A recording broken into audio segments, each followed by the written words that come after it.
Tak ako som si myslel, že táto trojkolka bude hlavne pre dôchodcov, tak po svojom teste trošku mením názor. A ja vám aj poviem v tejto recenzii prečo.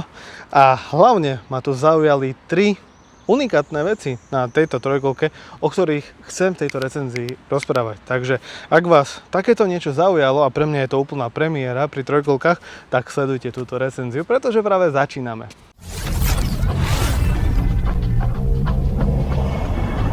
Vansport OT31 mi prišiel z európskeho skladu a e-shopu Vansport. Ja im veľmi pekne ďakujem za príležitosť otestovať tento kúsok. Ak vás táto trojkolka, táto unikátna vec a toto unikátne vozidlo zaujalo, v popise videa nájdete môj unikátny 130 eurový kupón, s ktorým si zľavnite tento kúsok, ak máte o to záujem. Jazdné vlastnosti na trojkolke. Aké sú? Dosť som o tom rozprával v mojom predchádzajúcom videu. Určite sa na to pozrite, video je pripnuté vpravo hore. Ak ste s trojstopovým vozidlom podobného typu doteraz nemali skúsenosti, tak budete potrebovať jednoznačne trpezlivosť. Platia to úplne iné fyzikálne pravidlá, pretože pri bežnom bicykli drží stabilitu, respektíve ten balans jazdec, ktorý si dokáže dopomôcť aj nakláňaním samotného bicykla, no pri trojkolke to funguje úplne inak. Pri týchto vozidlách v prvom rade vnímate to, že stabilitu drží zadná náprava, ktorá sa niekedy ochotne naklopí doprava alebo doľava v závislosti od sklonu teréna. Pri odrazení sa je dôležité mať obe nohy na pedáloch, pretože sa ľahko môže stať, že vám jedna noha ostane zakliesnená medzi zadným kolesom a pedálom. Bolesť vás ale vytrenuje. Zákruty a vyhýbanie sa prekážkám má rovnako svoje špecifika a pokiaľ sa nechcete dostať do problému, zákruty a vyhýbanie sa prekážkam treba robiť s rešpektom, ale to vás prax naučí. Trojkolku od Vansportu je možné používať v zablokovanom režime do 25 km za hodinu, kde plyn funguje len ako asistent rozjazdu, alebo cez nastavenie P8, kde si môžete rýchlosť, ale aj plyn odblokovať, ale upozorňujem, robíte to na vlastné riziko. Maximálna rýchlosť je vyše 40 km za hodinu, ale dlhodobo takto jazde neodporúčam. Skôr mi prípada vhodnejšie odblokovať rýchlosť na povedzme 26 km za hodinu, pretože viac energie a jednoduchšie sa jazdí práve na plyn. Inak to pedalovanie, toto sú už zakrutičky a ja vidíte, musím úplne sa nakloniť do tej ľavej strany a tlačiť riadidlami, aby som tú zákrutu zvládol. A na to proste potrebujete prax. Čo sa týka pedalovania, tak prevodník a takisto aj prejazdovačka sú proste robené do rýchlosti 25 km za hodinu, ale pri rýchlosti už 25 km a viac už je to moc rýchle pedalovanie. Určite vás bude zaujímať aj dojazd samotnej trojkolky. Ja si tu hodím ručnú brzdu, aby to so mnou nepadalo. Takže baterku tu máme 18 Ah, 48V systém. Ja som sa rozhodol ísť v podstate po rovine rýchlostiami medzi 25 až 40 niečo km za hodinu. Ja som si to odblokoval, chcel som totiž to vedieť, ako rýchlo dokáže po rovine. Real-Life mi tam ukázal 46 km za hodinu, ale na displeji som tam videl niekde 44-45, takže možno, že mi trochu vietor pomohol. Urobil som 42-43 km s tým, že mi ostalo ešte asi 40% batérie, čiže aka 47-48V. Vybíjať by sa to malo niekde pri 41V. Podľa mňa celkom dobrý dojazd na moju váhu, na moje zaťaženie zhruba 110 kg, pretože mal som ešte aj ruksak. Chcem len povedať, že toto nebude na nejaké extra dlhé výlety. V prípade, že si kúpite ešte jednu baterku, dáte si ju túto do cargo priestoru, tak v tom prípade áno, môžete urobiť povedzme 150 km v odblokovanom režime, v zablokovanom režime. To už je vyslovene na vás, ako budete jazdiť. Poďme si povedať o pozitívach. V prvom rade je toto cargo bike. Jeho nosnosť je 180 kg a naozaj toho uniesie dosť, pretože s mojou váhou 108 kg som sa dokázal vyštverať úplne v pohode veľmi prudkým kopcom, bez toho, aby som nejako extrémne zaťažil túto trojkolku. Cargo priestor je bohatý na to, aby tam vošlo povedzme, ja neviem, aj nejaké hudobné zariadenie, prípadne nejaká elektrocentrála, chladnička. Môžete si to zobrať napríklad na opekačku, alebo povedzme, ak by ste chceli ísť k vode, urobiť si stanovačku a tak podobne. To využitie je neobmedzené, pretože vy si tu môžete urobiť aj dodatočne možno, že nejakú prístavbu a ten cargo priestor zväčšiť, pokiaľ by ste chceli niečo objemnejšie prenášať. Druhou dobrou vecou tejto trojkolky je odpruženie vidlice.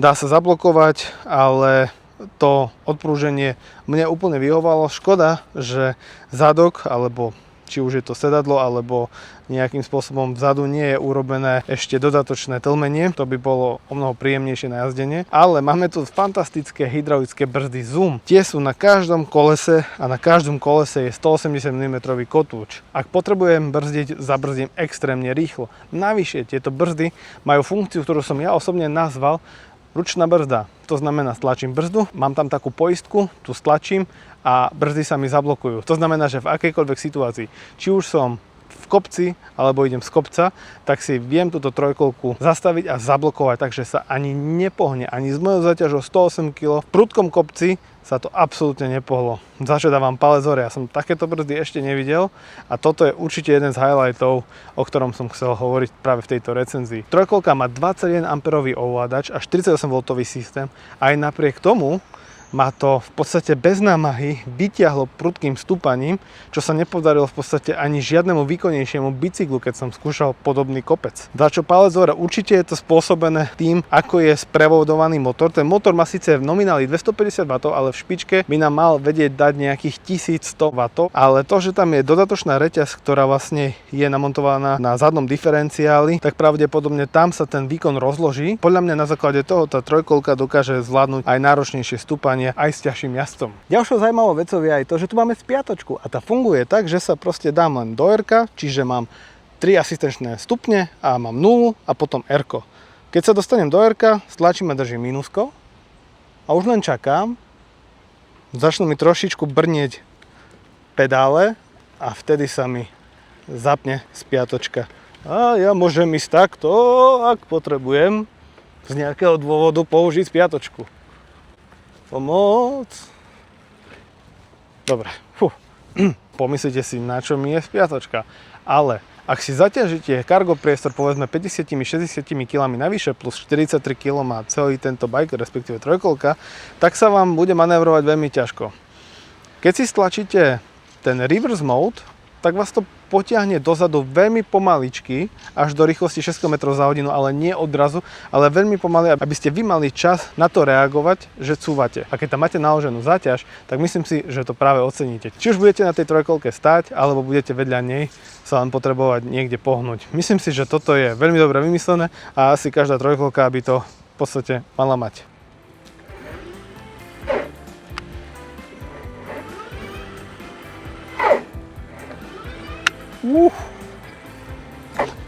No, na robenie takýchto hlúpostí potrebujete určité skúsenosti.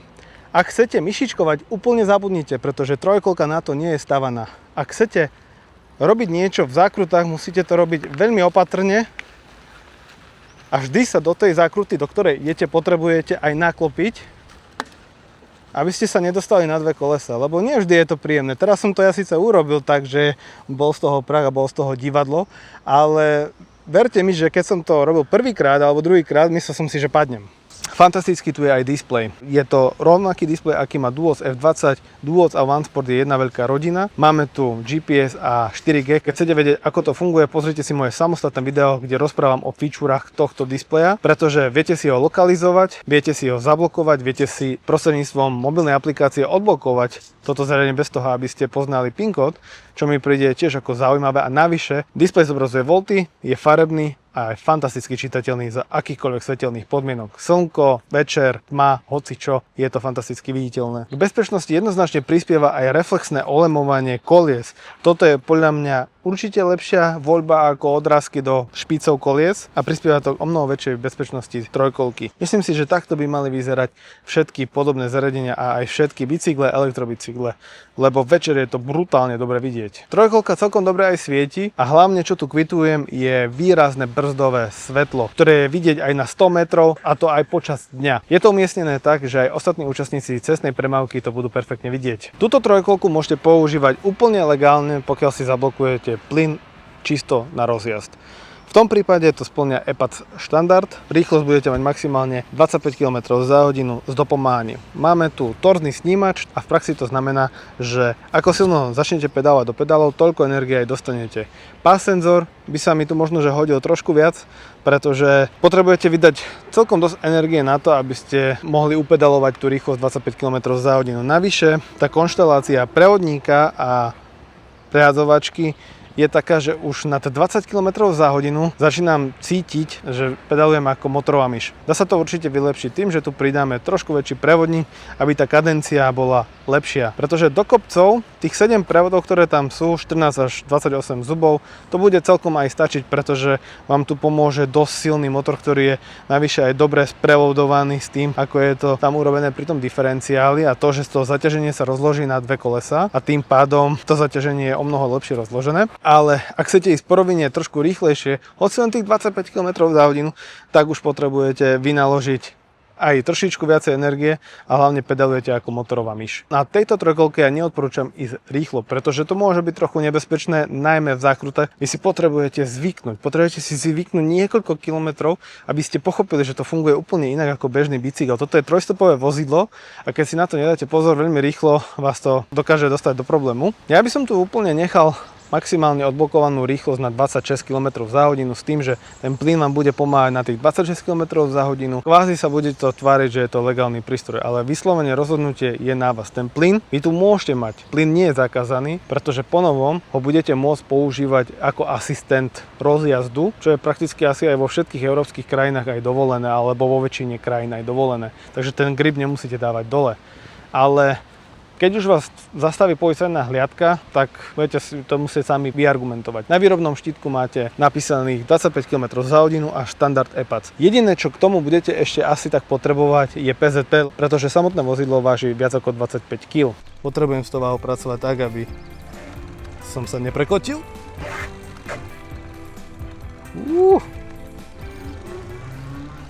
Zajímavou featureou je aj alarm. Vidím to úplne prvýkrát na OneSport alebo Duos bicykloch. Môže to prispieť k väčšej bezpečnosti. Ak si ale bicykel nastavíte na odomýkanie cez telefón, tak pokiaľ toto zariadenie nebude v nabíjačke, tak ho budete vedieť cez telefón pekne krásne zapnúť. Ako náhle ho dáte do nabíjačky a potom vyťahnete, musíte použiť tento alarm na odblokovanie. Poďme si pomaličky prebrať negatíva. Tým najväčším negatívom pre mňa osobne možno je to sedadlo a to sedenie. Ja som sa to snažil nastaviť niekoľkokrát a nenašiel som úplne ideálnu konšteláciu na to, aby som si ako si dobre zvykol na to. Ak máte záujem o túto trojkolku, odporúčam vám dať dole tú sedlovú tyč a takisto vymeniť sedlovku.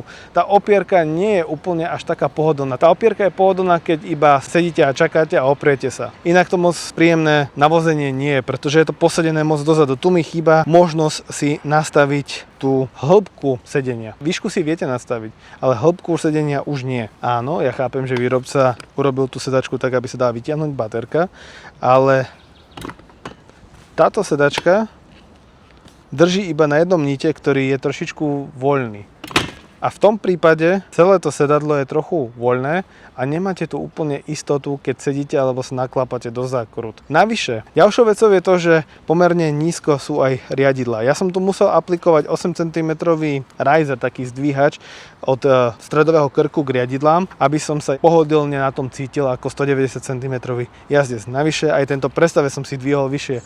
Tuto by výrobca mohol trošku prehodnotiť spôsob, akým to vylepšiť, pretože tie riadidlá síce majú taký štýlový BMX-kový tvar, ale sú pomerne dosť krátke a bolo by dobré, ak by boli o niečo vyššie, pretože ja aj keď mám tých 190 cm, povedzme, tak stále mi to príde, že to mohlo byť ešte o niečo vyššie. Keby to bolo o niečo vyššie, už by som sa ľahšie vedel oprieť. Ale s tým opieraním, ako som už spomínal, lepšie je mi jazdiť takto, že opretý nie som a že si pedalujem takto a keď sa naklapám do zákrut, tak takto som o mnoho istejší, ako keď som opretý. Keď som opretý, mám pocit, že mám tú stabilitu o dosť horšiu. Trošku mi pilia uši aj blatníky. Od určitej rýchlosti medzi 20 až 25 km za hodinu začnú trochu rezonovať. Oni sú kovové, hliníkové pravdepodobne nebudú, sú kovové a tá rezonancia tam proste začne od určitej rýchlosti pôsobiť. Neviem, prečo tu nemáme plastové blatníky, ktoré by na jednej strane znížili celkovú váhu zariadenia a na druhej strane by eliminovali takéto brnenie, brnčanie, ktoré som veľmi podobné zažil aj pri NGV bicykloch v minulosti. Za negatívum považujem aj ten úplne maličký prevodník, ktorý už pri rýchlosti nad 20, možno nad 22 km za hodinu už začína nestíhať môjmu pedalovaniu a fakt už musím začať pedalovať ako blázon, aby som to ušliapol na tých 25. Ja som dokonca to ušliapol aj na 40 km za hodinu, ale už som sa bál, že mi koleno úplne odíde. Chápem, že toto je skladacia trojkolka, ale nechápem, prečo tu máme skladacie plastové pedále, ktoré sú najvyššie ešte aj malé. Neverím, že niekto túto trojkolku, ak ju raz poskladá, že ju bude ešte skladať kvôli úspore miesta v byte alebo v dome. Toto sa určite bude skôr hodiť do domu, do baráku s garážou ako do bytu. A tie plastové pedále ma tam trošku rušia. No a teraz dôležitá otázka je, pre koho je táto trojkolka určená? No, tak ako som si na začiatku myslel, že to bude pre seniorov, tak už teraz to trošičku beriem späť. Toto bude pre ľudí, ktorí potrebujú stabilitu, o tom bez debaty, ale potrebujú mať zároveň veľkú trpezlivosť. Nemyslím si, že úplne toto bude vhodné pre seniorov, ktorí sa nevedia hýbať alebo majú problémy s pohybovým aparátom, ale hlavne toto musí používať človek, ktorý má viac ako 170 cm, pretože aj tá najnižšia úroveň sedenia je dosť vysoká. To chcem zdôrazniť. Okrem seniorov, ktorí sú v lepšom fyzickom rozpoložení, sa toto môže hodiť pre ľudí, ktorí proste radi jazdia po lese, ktorí napríklad potrebujú často brať so sebou nejakú záťaž, nejakú batožinu, pretože povedzme, ja neviem, chodia krmiť nejakú divú zver, alebo pre rybárov povedzme, že si tam odložia prúd, sedačku, ja neviem, televízor a takéto niečo, ak sú mať niečo proste stabilné. Trojkolka tým, že je stabilná sama o sebe, tak tá vás na ľade alebo v snehu nešmikne.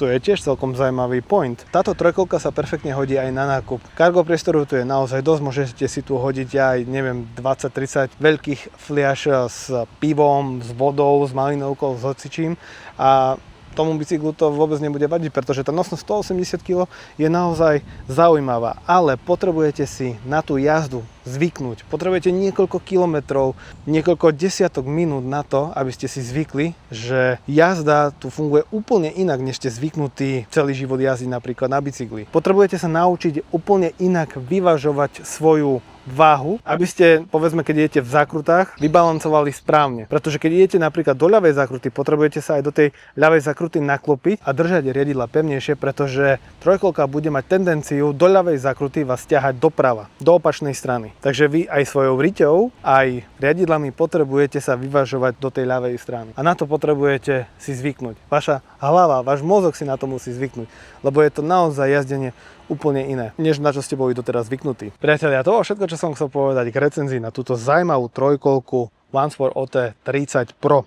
Je to možno pre niekoho drahá záležitosť, je to však trošku technológie za tým. Máme tu diferenciál, máme tu úplne iné prevody, máme tu pomerne veľkú batériu, zaujímavý displej, v ktorom je 4G modul, v ktorom je aj GPS, máme tu alarm, máme tu hydraulické brzdy na každom kolese. Je tu aj parkovacia brzda alebo ručná brzda, dajme tomu. Takže je tu naozaj čo obdivovať na tejto trojkolke a robí to z tohto zariadenia, z tohto vozidla celkom zaujímavý nástroj na prepravu nie len seba, ale aj na prepravu povedzme nejakých materiálov, možno že nejakého nákupu a tak ďalej, tak ďalej. Toho využitia pre cargo priestor je naozaj veľa, nespočetné množstvo podľa mňa. Ak by ste mali nejaké otázky k tejto trojkolke alebo k nejakým iným zariadeniam, ktoré testujem, určite mi napíšte do komentára a ja budem veľmi vďačný, ak moju tvorbu podporíte odberom tohto môjho YouTube kanála, za čo veľmi pekne ďakujem. No a vidíme sa pri ďalšom videu, pri ďalšej recenzii, nech už to bude čokoľvek. Majte sa.